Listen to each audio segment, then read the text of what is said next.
আমার জানা অনুপাতে কোরআন হাদিসের কথা বলে এমন মানুষ খুবই কম। একদিন আমি ইন্ডিয়া কাটিহারে বক্তব্য দিতে গেছি, তো উর্দু ভাষায় বক্তার বক্তব্য দিচ্ছে। তো উর্দু ভাষার সত্যি খুব বেশি করে বলছে, বক্তব্য মানে ফাটিয়ে ফেলে দিচ্ছে। মানুষ আমার বুঝে, তারা উর্দু ভাষা বুঝে, কিন্তু বাড়িতে তারা বাংলা বলে। ওরা বাঙালি, ওরা সব মালদা জেলা, চাঁপাইনবাবগঞ্জ জেলা।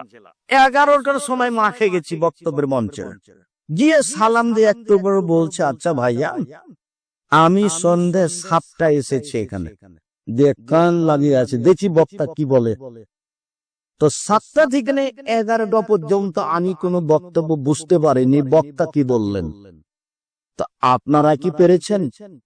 তো জনগণ বলল যে আমরাও পারিনি, কি যে বললেন। তারপর আমি সভাপতি সাহেবকে বললাম,